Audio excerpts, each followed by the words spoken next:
బ్రహ్మర్షి పితామహ పత్రిజీ బ్రహ్మర్షి పితామహ పత్రిజీ బ్రహ్మర్షి పితామహ పత్రిజీ. పత్రిజీకి ప్రతిరూపం పిఎంసి పిరమిడ్ మెడిటేషన్ ఛానల్ ప్రేక్షకులకి ఆత్మ ప్రణామాలు. పత్రిజీతో నా ప్రయాణం ప్రత్యేక కార్యక్రమానికి ఇదే మా సాదర స్వాగతం. బ్రహ్మర్షి పత్రిజీ ఒక మహాస్ఫూర్తి, ఎందరినో ధ్యానులుగా మహా ఆత్మజ్ఞానులుగా మలిచిన మహాగురువు. మరి అటువంటి గురువుతో 3 దశాబ్దాలుగా ప్రయాణం అంటేనే ఎందరో అడుగులో అడుగు వేసుకుంటూ ఎన్నో అనుభవాలు, అనుభూతులు, ఆనందాలు పెనవేసుకున్నారు. మరి ఈరోజు మన ముందుకు విచ్చేశారు గొల్లల మామిడాడ వాస్తవ్యులు senior pyramid master Sunkara Parvathi Rani garu. మరి ఆవిడ యొక్క అనుభూతులు, ఆనందాలు పంచుకుందామా? ఓకే మేడం, వెల్కమ్ టు పత్రిజీతో నా ప్రయాణం. మీకు మా ఆత్మ ప్రణామాలు. మేడం, పిఎంసి ప్రేక్షకులతో మీ గురించి చిరు పరిచయం చేసుకోండి. ఆత్మబంధువులందరికీ నా నమస్కారం. నా పేరు సుంకర పార్వతి రాణి. మాది గొల్లల మామిడాడ. మా వారు ఎస్ చంద్రమౌళి గారు, హోమియో డాక్టర్. ఓకే మేడం, మరి మీరు ధ్యానంలోకి ఎప్పుడు వచ్చారు, ఎలా వచ్చారు, కొద్దిగా వివరణ ఇవ్వండి. మేము ధ్యానతరంగాలు పుస్తకం చదివి జగదీశ్వర్ గారు పంపితే అవి చదివి చదివిన తర్వాత నుంచి ఇంకా ధ్యానం చేయటం మొదలుపెట్టామండి. గురువుగారి పరిచయాలు అది లేకుండానే ధ్యానం మొదలుపెట్టుకున్నాం. తర్వాత 2004లో షిరిడీలో ధ్యాన మహాయజ్ఞం జరిగినప్పుడు అక్కడికి వెళ్ళి వారం రోజులు ఉండొచ్చామండి అన్నాం. తర్వాత రోజు ధ్యానం చేసుకునేవాళ్ళం. అనుభవాలు ఫస్ట్లో బాగా వచ్చాయండి. తర్వాత నాకు ఇంకా అనుభవాలు ఏం వద్దనుకున్నాను నాలో నేనే. బాగా ఎప్పుడు కూర్చుంటప్పుడు నాకు ధ్యానం మాత్రం బాగా కుదురుతుందండి. అది ధ్యాన అనుభవాలు అంటే ఎలాంటివి వచ్చేవన్నీ? ధ్యాన అనుభవాలు అంటే ఫస్ట్లో మామూలుగా 6 సెన్స్ అని ఎలాగో అలాగ ఏదైనా తెలిసేది ముందల. ఎవరన్నా వస్తారన్నా కూడా అది మనకి మనసుకు అనిపించేది. వాళ్ళు ఏమంటే ఫోన్ చేయటం రావటం ఏదో జరిగేది. కళ్ళు మూసుకుంటే చాలు, సినిమా రీల్ లాగా మొత్తం ఎక్కడికో ఇవన్నీ తిరిగి తిరిగి వచ్చేసేది వాళ్ళం. వచ్చేసేదండి. నాకు చాలా అంతా బాగా వచ్చేదండి. ఒకరోజు పగలో టీవీలో ఏదో వస్తా ఉంది ప్రోగ్రామ్ అని చూస్తుంటే కూర్చుంటే నాకు అసలు షిరిడి వెళ్తే షిరిడీలో ధూపం వాసన అది వస్తుంది. ఆ స్మెల్ వచ్చింది నాకు ఇక్కడ కూర్చుంటే, ఇంట్లో కూర్చుంటే ధ్యానంలోనే. అంటే నేను అక్కడికి వెళ్ళొచ్చాను అనిపించింది నాకైతే. మరి ఆత్మ అక్కడికి వెళ్ళొచ్చింది. అంటే ధ్యానంలో మంచి మంచి అనుభవాలు మొదట్లో పొందారు. ఊరికే అలా చూస్తుంటేనే అలాగ అనుభవం వచ్చేసింది నాకు. మరి అంత అనుభవాలు వస్తుంటే ఇంకా ఆనందమే కదా మేడం. ఎందుకు ఆగిపోవాలనుకున్నారు? అనుభవాలు రావక్కర్లేదు అంటున్నా. ఇంకెందుకంటే ఎప్పుడు అదే దృష్టికి వెళ్ళిపోతుంది. అసలు కళ్ళు మూస్తే చాలు ఇంకేయో రీల్స్ వచ్చేస్తున్నాయి. అంటే మీరు బోల్డ్ అన్న అనుభవాలు పొందారనమాట. దాని గురించి ఇంకా నాకు అనుభవాలు ఏం వద్దు, నాకు ప్రశాంతమైన జీవితం ఇస్తే చాలు అనుకున్నానండి. అది ఓకే, వండర్ఫుల్ మేడం. మరి పత్రిజీని మొట్టమొదటిసారి ఎప్పుడు చూశారు, ఎప్పుడు కలిశారు, ఆయన చూసినప్పుడు మీ ఫస్ట్ ఇంప్రెషన్? పత్రిజీ సార్ని ఇట్లాగే క్లాస్ జరుగుతుందంటే రమ్మంటే వెళ్ళామండి. ఎప్పుడు వెళ్ళినా ఆయనతో పాటు నేను వెళ్ళేదాన్ని, మా వారిద్దరం వెళ్ళేవాళ్ళం. ఓకే మేడం, మరి పత్రిజీని మీరు ఫస్ట్ ఎప్పుడు కలిశారు, ఎక్కడ కలిశారు, ఆయన చూసినప్పుడు మీ ఫస్ట్ ఇంప్రెషన్ ఏంటి? రాజమండ్రిలో క్లాస్ జరుగుతుంది, 1 డే క్లాస్ అంటే వెళ్ళామండి. అక్కడ చూసామండి. ఓకే, మీకేమనిపించింది? చూడంగానే ఈయనేంటి గురువుగారా అనిపించిందండి ఫస్ట్ అనగానే. అంటే ఎప్పుడు చూడలేదు, గురువుగారు కనిపించలేదు మీకు? మామూలుగా ఉన్నారు, సాదాగా ఉన్నారు కదా. ఓకే మేడం, మరి పత్రిజీ అంటేనే మహా ఆకర్షణ శక్తి. ఆయన ఉంటే ఆయన ఎవరైనా ఇష్టపడతారు ఆయన్ని. ఆయన అంటే కొడతారని భయం ఉన్నా కానీ ఆయన కలవాలని ఇష్టం అందరికీ. మరి ఆయన మీరు పిరమిడ్ కట్టారన్నారు, మా ఇంటికి వచ్చి ఉంటారు. ఆ టైంలో మీరు పంచుకున్న అనుభూతుల్ని పంచుకోండి. పత్రిజీ గారంటే మాకు చాలా అభిమానం. ఆయన ఏది చెప్తే అదే చేయటం. ముందల నుంచి మనకి పేషెంట్లను పీడించకూడదు, బాగా చూడాలి అన్నది ఉండేదండి. అలాగే ఈయన చెప్పిన కాన్సెప్ట్ కూడా నచ్చి మనకు వచ్చిన దాంట్లో 10% ఏదో ఇమ్మని చెప్పేవారంట. అట్లా దేనికైనా కానీ ఇచ్చేవారండి మా వారు. ఎంత పర్సెంట్ అండి? 10%, 10% ఇవ్వమని చెప్పేవాళ్ళు.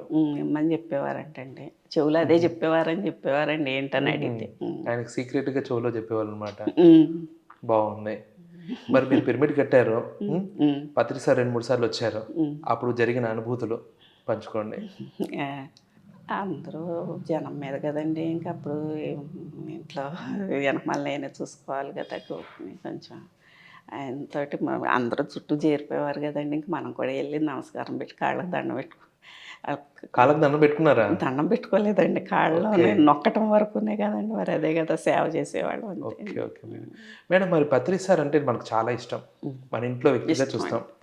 ప్రతి మాస్టర్ నా గురువు అని ఫీల్ అవుతారు. అవునండి, నన్నే ఎక్కువ ప్రేమిస్తారని ఫీల్ అవుతారు. మరి మనం ఎంతమందిలో చూసినా మనల్ని గుర్తుపెట్టేవారండి, గౌక్కుని ఏదో సైగ చేసో లేకపోతే బాగున్నామని ఏదో అనేవారు, ఏదో ఒకటి అడిగేవారండి. మరి పత్రి సార్లో మీకు నచ్చిన క్వాలిటీస్ ఏంటి మేడం? తండ్రిలాగా అనిపించేదండి నాకైతే. మరి మా నాన్నగారు నాకు మా పెళ్ళైనాకే ఇదయ్యారనుకోండి, నాకు అలాగే అనిపించేదండి, తండ్రిలాగే భావించేదాన్ని అండి నేనైతే. పత్రి సార్ మామూలుగా ఏ గురువైనా సరే శాకాహారిగా ఉండు, ధ్యానం చేసుకో అని ఆయన సాధన ఆయన చేయించేవాళ్ళు. కానీ పత్రి సారి నువ్వు శాకాహారిగా ఉండడం చాలా ముఖ్యం, నువ్వు ధ్యానం చేయకపోయినా పర్లేదు, నేను మానవుని అని చెప్పుకోవాలంటే ముందు శాకాహారిగా మారని చెప్పారు. అలా శాకాహారిగా మారని చెప్పడమే కాకుండా ర్యాలీ చేయమన్నారు. ఊరువాడ తిరుగు, ప్రపంచం మొత్తం తిరుగు, అందరినీ చైతన్యపరచు. ఒక మామూలు మనిషి సైలెంట్గా ఉన్నా పర్లేదు, కానీ ఒక ధ్యాని ఆత్మజ్ఞాని ఖాళీ కూర్చోకూడదు, ఊరు వార తిరుగు అన్నారు. అంత అవసరం అంటారా? ర్యాలీ చేయాల్సిన అవసరం ఉందంటారా? అంటే అండి, చేస్తేనే కదా తెలిసేది. మరి నేను ఇంట్లో కూర్చుని కూడా మా ఇంటికి వచ్చిన పేషెంట్లకి నేను ఆ పుస్తకాలు, శాకాహారం పుస్తకాలు తీసుకుని ఒక్కొక్కరికి వచ్చిన వాళ్ళకి అది ఇచ్చి, శాకాహారం చేయండి అమ్మ, ధ్యానం చేసుకోండి అమ్మ, మీకు ఆ రోగాలు తగ్గిపోతాయమ్మా అని సలహా చెప్పేదాన్ని అండి. నేను ఆయనతో పాటు అక్కడే కూర్చునేదాన్ని. పేషెంట్ పని ఉంటే పని టైంలో పని చేసుకున్నాం, పని లేకపోతే ఖాళీగా ఎప్పుడైనా అదే పని నాకు. ఎక్కడికి వెళ్ళకపోయినా ఇంట్లో కూర్చుని కూడా నేను వచ్చిన పేషెంట్లకి అట్లా వచ్చిన వాళ్ళండి ఇప్పుడు మా శిష్యులందరూ కూడాను. అవును మేడం. మేడం, మరి పత్రి సార్ భౌతిక బంధువుల కన్నా ఆధ్యాత్మిక బంధువులు ముఖ్యం. ఆధ్యాత్మిక బంధువులు ఎంతగా పెంచుకుంటూ ఉంటావో అంతగా నీ ఆత్మ విస్తరణ జరుగుతుంది. అలాగే మనము మన ఇంటి వరకు ఉంటాం. ఈ సొసైటీ చూస్తే ఒక ఊరు కాదు, వాడ కాదు, రాష్ట్రం, దేశాలు మొత్తం ఎందరినో మనం కలుస్తుంటాం ఈ ధ్యానం మార్గంలో. ఈ వసుదైక కుటుంబం లాంటి పిఎస్ఎస్ఎంని చూస్తే మీకు ఏమనిపిస్తుంది? చాలా ఆనందం అండి, అది చెప్పలేదండి. ఈ ఎక్కడికన్నా ఇల్లు వస్తే ఇక అప్పులో అలా ఏదో ఒకటి చెబుతానే ఉంటాను నేను ఇంటికి వచ్చిన తర్వాత పిల్లలకి. మా అమ్మాయి ఉంటుంది, అదే మాటలు వినేది ఆవిడకే చెబుతాను. కుదిరినప్పుడల్లా మంచి మాటలన్నీ తనకే చెప్తుంటానండి. ఎప్పుడైనా కానీ రాత్రిపూట మెడిటేషన్ ఈ క్లాసులు ఏమైనా జరిగేటప్పుడు ముఖ్యమైనవి ఉంటే టీవీలో పెట్టుకుని చూస్తుంటామండి. పిఎంసీది చూడమంటే తను కూడా చూస్తుందండి, వింటుంది అన్నీ కూడా. మరి ప్రస్తుతం పత్రి సార్కి ప్రతిరూపంగా పిఎంసీని తీసుకొచ్చారు గురువుగారు, దాన్ని చూస్తున్నారా? చూస్తాను. పత్రిజీ లాస్ట్ మూమెంట్లో ఒక 4 సంవత్సరాల ముందు ఆయన బాడీ వేకెట్ చేసేకి పిఎంసీని ఫ్రంట్ లైన్లో తీసుకొచ్చారు. అప్పటి వరకు పిఎస్ఎస్ఎంని మొత్తం ప్రతి ధ్యానిని ఆయన ఒక తాటి మీద నడిపించేవాళ్ళు. ఆయన మాట ద్వారా, ఆయన ప్రచారం ద్వారా ఉధృతంగా ప్రచారం చేశారు. అంత చేసి చివరిలో పిఎంసీని ఫ్రంట్ లైన్లో పెట్టారు. ఇప్పుడు పిఎంసీ వర్క్ ఎలా ఉంది? పిఎంసీ వర్క్ బాగుందండి. ప్రోగ్రాంలు అన్నీ చూస్తుంటాయండి, అందరు అనుభవాలు చెప్తుంటారు కండి, అన్నీ ఆలకిస్తుంటానండి. ఈ మ్యూజిక్ మాత్రం పెట్టుకుని రోజు ధ్యానం మాత్రం కంపల్సరీగా శ్వాస మీద చేస్తాను. చదువుతుండగా కూడా నాకు అసలు కొంతసేపటికి ధ్యానంలోకి వెళ్ళిపోయేదాన్ని అండి, ఆ పుస్తకం పక్కనెట్టేసి అలా చేతిలో ఉండే. అలాగే ఇప్పటికీ కూడా అదే అండి నాకు. అప్పటికప్పుడు సైలెంట్గా కూర్చున్నా అంటే 10 నిమిషాల్లో ధ్యాన స్థితికి వెళ్ళిపోతాను అన్నమాట, కూర్చుని కూడా. Okay madam. మరి పత్రి సార్ విగ్రహారాధన మానేసేయమన్నారు.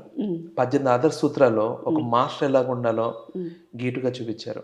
మరి దాంట్లో విగ్రహారాధన మానేయమన్నారు. స్త్రీలకి విగ్రహారాధన అంటే ఇష్టం, మరి దాన్ని ఎలా స్వీకరించారు? విగ్రహారాధన అంటే ఇది వరకు మా వారు ఈ ధ్యానం గురువుగారి పరిచయాలు లేకముందులో అయితే ఎక్కువగా పూజలు పునస్కారాలు, ఈ వినాయకుడు అంటే బాగా ఎక్కువ ఇష్టం. బాగా పూజలు నెల అభిషేకాలు అవి చేయించి సంవత్సరానికి ఒకసారి అలాగా చాలా ఎక్కువ ఖర్చు పెట్టేవారు. అవన్నీ మానేశారండి.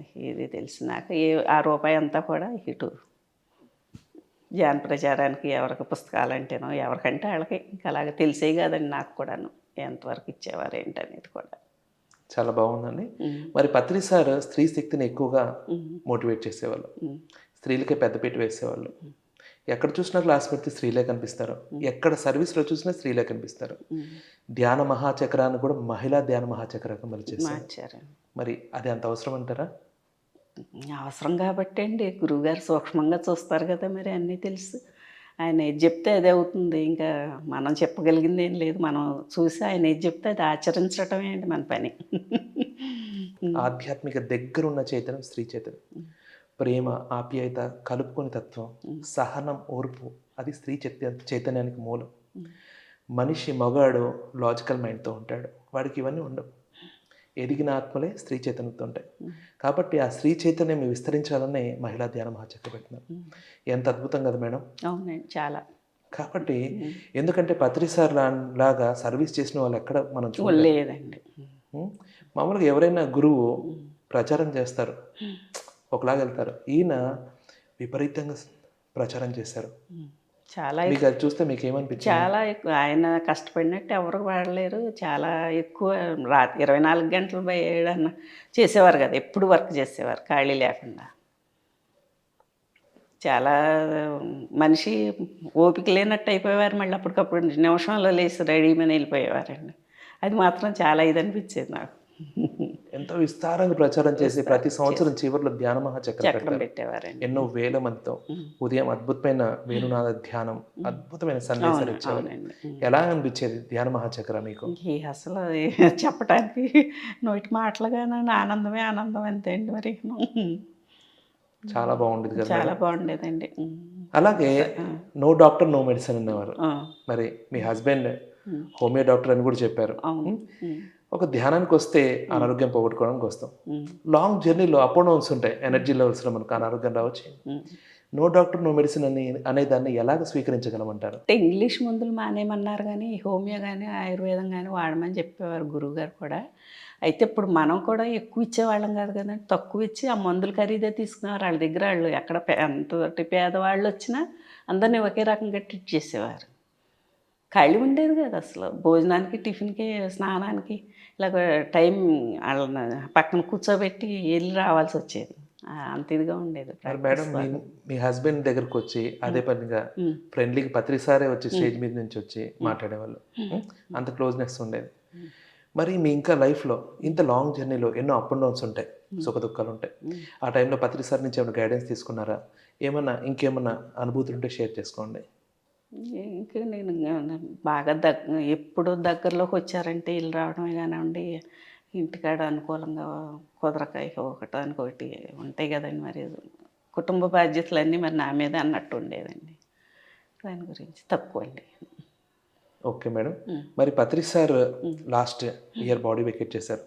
ఆయన మన ఇంట్లో మనిషిలా ఫీల్ అవుతాం, as a friend, as part of our లైఫ్గా ఫీల్ అవుతాం.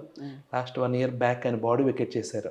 ఆ టైంలో మీ ఫీలింగ్ ఏంటి? పేరవరం పిరమిడ్లోనే ఉన్నామండి. ఆ రోజు చెప్పారు గురువుగారు లాస్ట్ స్టేజ్లో ఉండారనే సంగతి చెప్పారండి.